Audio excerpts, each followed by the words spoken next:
I'm delighted. And you know, it was the survivors, Kevin, and so it was top priority with mine.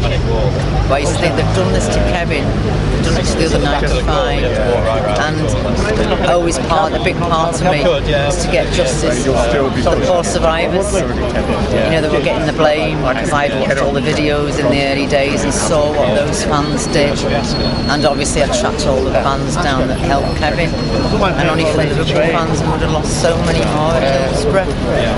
And then they were carrying this can, you know, the lies were, you know, drunken fans robbed the dead, and you know, I used to feel so sorry for them, and I'm hoping they'll feel better, relieved that, you know, they're completely nothing to do with Hillsborough to blame.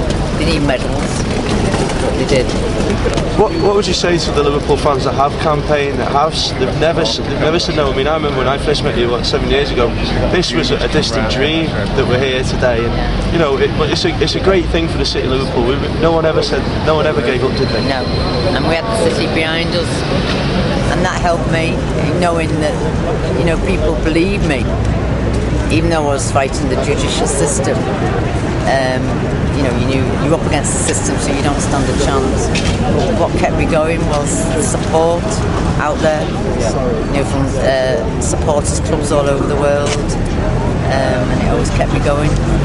What do you make of the news that Theresa May, the Home Secretary, that released in Parliament this morning, that obviously there'll not just be an inquest now into the 96 deaths, there'll also be an inquest into the council, the FA, Sheffield Wednesday Football Club. What do you make of that? What's your reaction to that news, Anne? I'm really pleased. You know, the extremes they went to cover up the truth, and they deserve everything that's coming to them. You know, they didn't care about the R96. They didn't care about the survivors, and in Kevin's case it was professional people, ambulance drivers, off-duty policemen, and they destroyed their lives as well, just to make sure they secured that accidental death. So it's their turn now to pay for what they've done. The Lord Chief Justice and the Attorney General both made it quite clear in the courtroom that it was important that the police investigation and the new inquest don't get in each other's way. Are you confident that they will be able to do that and to keep the wheels moving in the way? Hopefully, you know, hopefully. Just you know, this is gonna. I've never got this far before, so this is all going to be new to me. You know, I've always been refused. You know. To see the smile on your face now, I think, is the best message about what today can bring for anyone, isn't it? Made history, haven't we? Yeah. We got that verdict struck, and everyone can know now that Hillsborough was not an accident.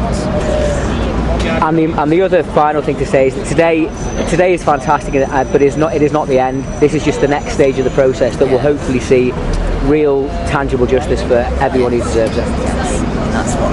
And then the families will be able to move on. Yeah. They'll never forget.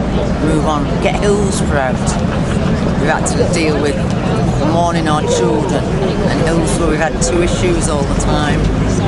And I know if they'd been held the hands up in the beginning, still would have done the mourning, but it would have been a lot easier for us to get on with our lives. But you couldn't go on with your life, and I wasn't going to go on with my life because I knew it was all lies, and I thought I can't accept that. I knew what had happened to Kevin, and I wanted them to put it down on record what happened to Kevin.